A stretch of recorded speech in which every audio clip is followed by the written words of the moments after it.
What's going on, people of the internet? Hype Chaotic here with a K, double R, and welcome back or welcome if this is your first time visiting my channel. So I've been meaning to make this video for quite a while now, and it's about time I've gotten to it. This video is being made in connection with my series called What Did I Miss? The series of gameplays where I check out any and all games I missed out on when I was young or in their prime. And for a good minute, I've been thinking about whether or not I would try doing this series for other forms of media such as TV shows, films, or comics. But specifically other forms of media in relations to a specific video game or video game franchise. Such as the show Arcane I just recently caught up on, which is a show based on the League of Legends game. Or when I ever get the chance to finally check out The Witcher, I might even check out the book and the TV show. I'm also a fan of the Call of Duty franchise, at least the older games, not so much of the newer ones. And there are apparently a lot of comics within this franchise I missed out on. Maybe one day I'll check out a video game tie-in film for something like the Michael Bay Transformer films, or How to Train Your Dragon or Shrek, which apparently they got quite a few tie-in games. I think when I was young, I remember playing a 4 co-op Shrek arena beat-em-up game.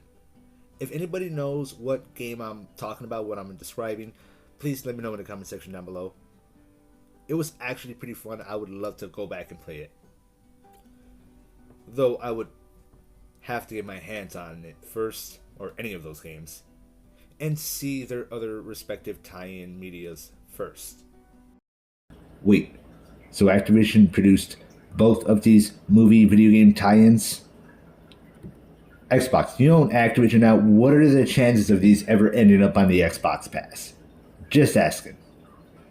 Though I would have to get my hands on them first, and see their other media tie-ins before anything. So I decided to start here with The Last of Us, which I've already played the first game, and as for the second one, well, I've at least seen playthroughs online. And if given the chance, I would absolutely play it. Even if the story was already spoiled for me, I would still play it if given the opportunity, just to experience it for myself. And as you can probably guess, I'm going to be talking about the TV show, right? Well, not yet. In this video, I'm pretty much going to give my thoughts on both of the games before I eventually talk about the show. Especially since I will obviously be making comparisons to the video games when I do. I think it'd be best to talk about the games first, as well as to give my thoughts on the sequel out there before there's eventually a season 2 for the show.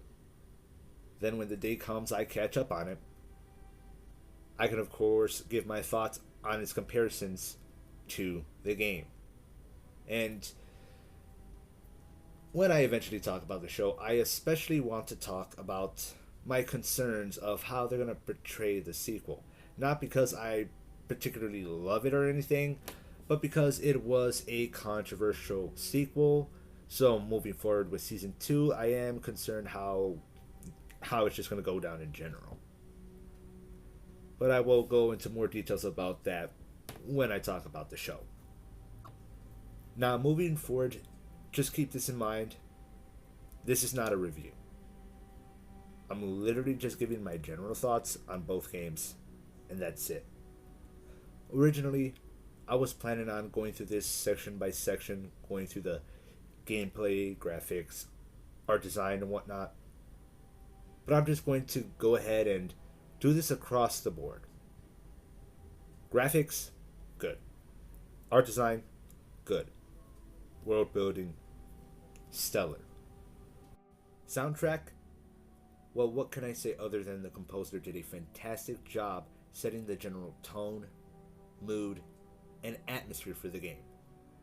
Now, it isn't the most extravagant soundtrack ever that people tend to listen to over and over again, like the Call of Duty original soundtrack or the soundtrack for Halo. But one thing's for sure, this soundtrack is instantly recognizable. You know exactly what game it's from. Even if it's not a banger you constantly listen to, you will recognize it in a heartbeat. And it really gives the game a lot of personality. As for the Infected, which the general idea and concept of freaking brilliant. Just the idea, its execution. Obviously, it's one of the most memorable games of all time. Even if it doesn't have the best gameplay in the world, the most original story idea, nor the deepest story to boggle your mind. But what it does have is a lot of heart. Naughty Dog made a good story with some great characters that had great chemistry with each other. Even the ones that weren't on screen for too long, such as Tesh and Bill. By the time they were gone and out of the story, they definitely left an impression on us. And of course, we can't forget about the connection we build with Joel and Ellie as they build their own, basically becoming each other's surrogate family, not by choice, but by reluctant chance. And the ending of the first game, once again, I obviously don't have to remind you that it was a great ending. And an ending that had people talking about it and debating over it and the consequences of Joel's actions for years to come since the original published date. Even to this day, if you look up any videos talking about this excuse me, talking about this game and about the story and about the ending, there will still be people in the comments section as recent as today still debating it. It wasn't the most extravagant video game out there, but it's definitely a memorable, heartfelt one that, like its characters, left an impression on us. Enough to where, even till this day, we still think about it and we still talk about it. It wasn't the most extravagant video game out there, but it's definitely a memorable and heartfelt one that, like its characters, left an impression on us. Enough to where, even till this day, we still think about it and we still talk about it. A simple, linear story with great world building and characters. As for the sequel, though, I think some of this still applies to a degree. For example, I think the characters we've already grown to like in the previous game still have great chemistry with each other in the following. As for the new characters, well, I don't dislike them, but they left such little of an impression on me that by the end of the game, I struggled to even remember their names. I think there was Jessie and what was the other one? I think Dina or Dima. How do you say her name? Every time I think of her, for some reason, I always think of Farah from Modern Warfare 2019. I don't know what it is. I think it's just because they kind of look similar. Okay, after just double checking both characters, they actually look like they could be siblings. Maybe even cousins. And they're from two completely different game franchises that are not even connected to each other, let alone their developers ever working with each other. Anyways, I think it does a good job adding on more to the original world building up until you're introduced to the new cult faction that they don't really explore that much. They are explained a little bit more in notes and any tapes you find, but that's if you decide to even look for that stuff to begin with. The ending just felt a little bit rushed. Definitely loved how they build more on the infected with that Rat King variant that I can't remember the name of. But best believe the image of it is burnt into my brain. That shit looked horrifying and a certified thank God it's fiction moment. I would not want to be trapped in a room with that thing. And to think we thought the bloaters were scary.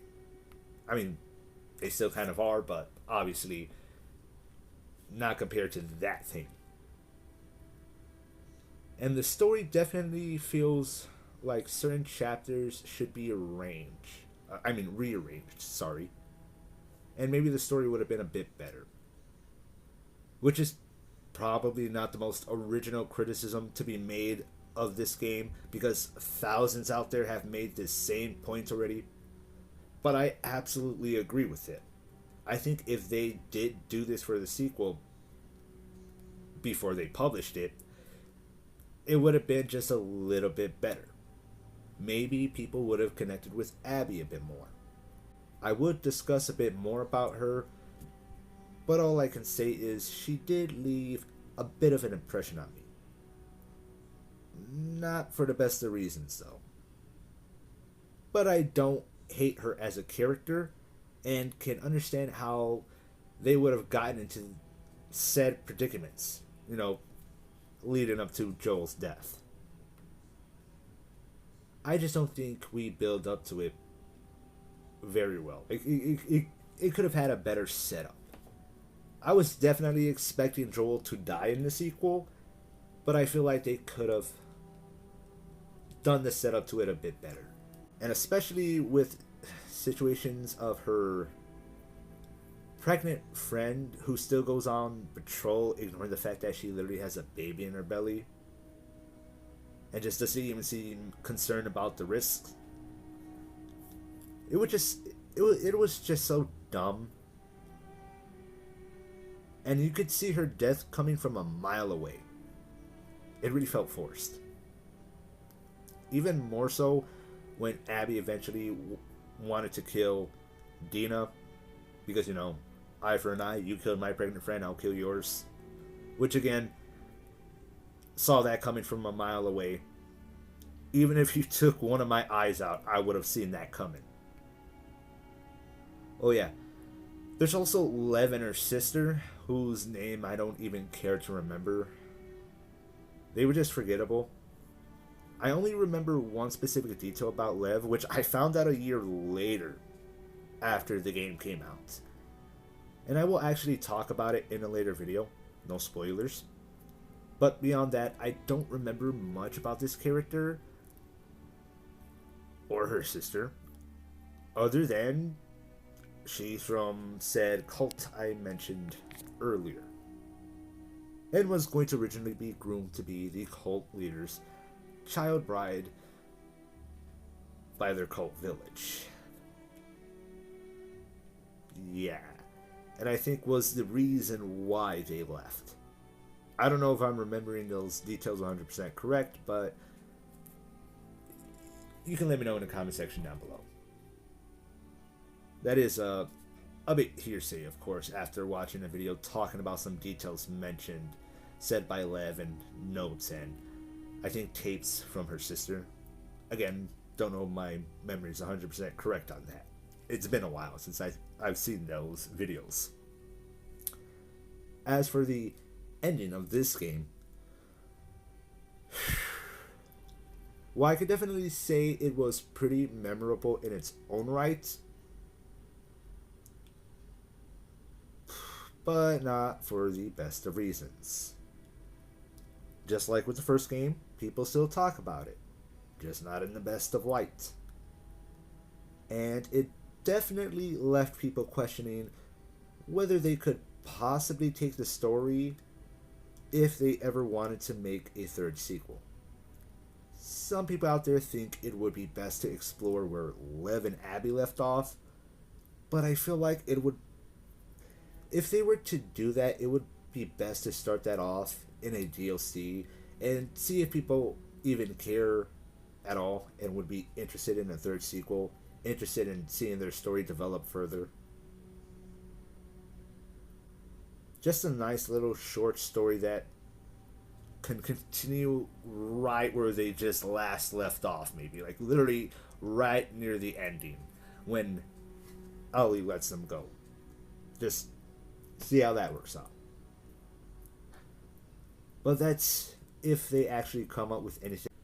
To conclude, regardless of how you feel about the sequel, one thing for sure is these two games will live on in our memories till our dying days. Because they left that much of an impression. For better or for worse, take it into consideration the sequel.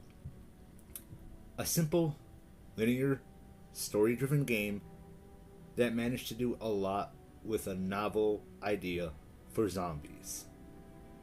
And before you say anything about them being infected, shout out to those who know what reference that is, that's just another variant of zombies to me. Look, before anybody asks me about this, I understand there's this whole debate around whether or not infected are considered zombies within the zombie community. The primary point from those arguing against infected being considered zombies is that they're not walking corpses according to the original definition of the very word zombie. To that I must say, please don't argue with me about semantics, because I will go hard on you with that. And when it comes to the debate around what is considered a zombie, I notice that people like to cherry pick the variables within the very definition of the word zombie, like that it is a walking corpse with no thoughts or soul or sense of humanity whatsoever. And depending on the dictionary you look it up in, it may also add it may also add that they are under the control of a master.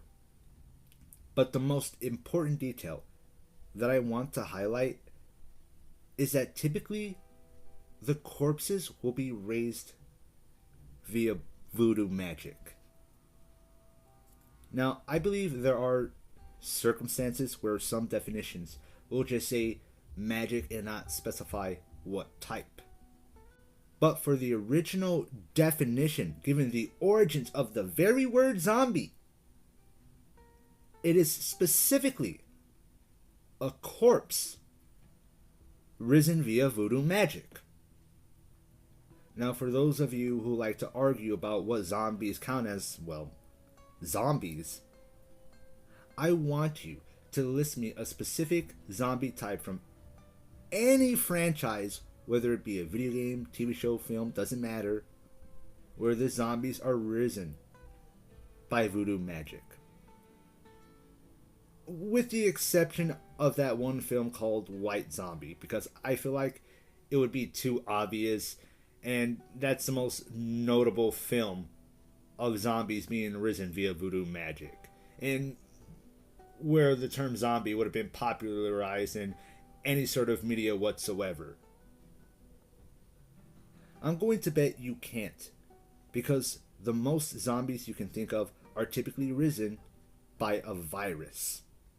And I'm sorry to say this to my fellow zombie fans, but if it's risen by a virus and not voodoo magic, or at the very least magic of some sorts, then that doesn't count either by the very semantics of the word.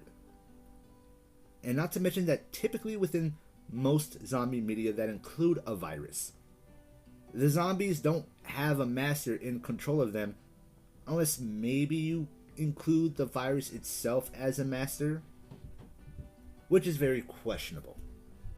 Needless to say, that in my eyes, they're just another variant of zombies. Not to mention, the general concept and culture around zombies has evolved a lot since its original definition and media presence in White Zombie or even Night of the Living Dead. and the only zombie type of creatures in recent decades that managed to popularize a fungal-based zombie-like infected since the flood from Halo. And speaking of the flood from Halo, in relation to the cordyceps infected, well, let's save it for another day.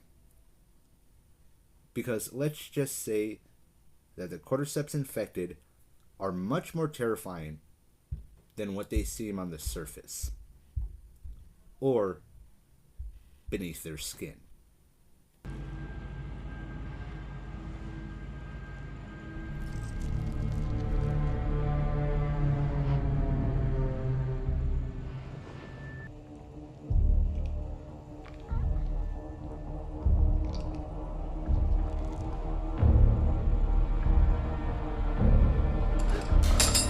For those of you who made it all the way to the end, thank you so much. I really, really do appreciate it. And please, please do leave a like on this video. It really helps a lot.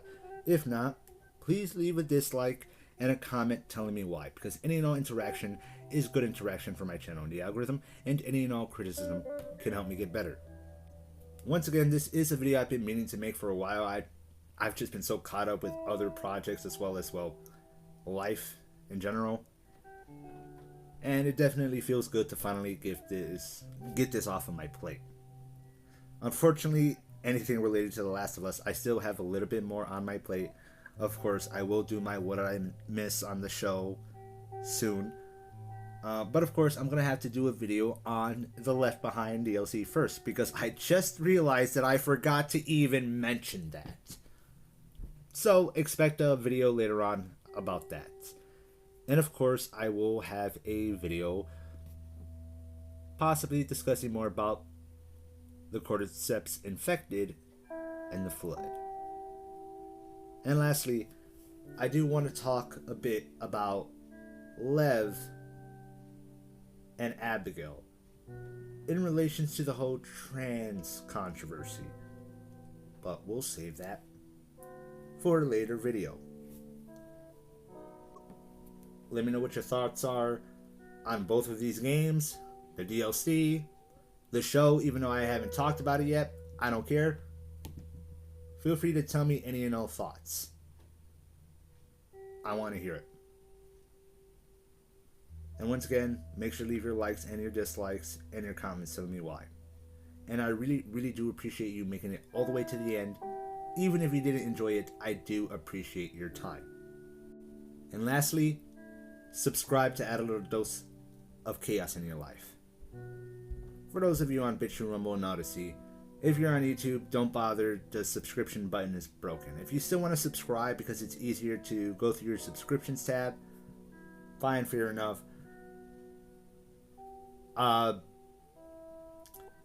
This is one of several videos that's getting closer and closer to my last on this channel.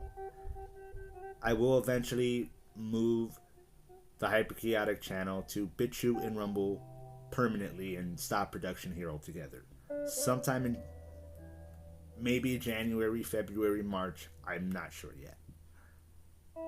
Let it be known your subscription will be temporary, one way or another. But I do appreciate it. HK out and have a good one.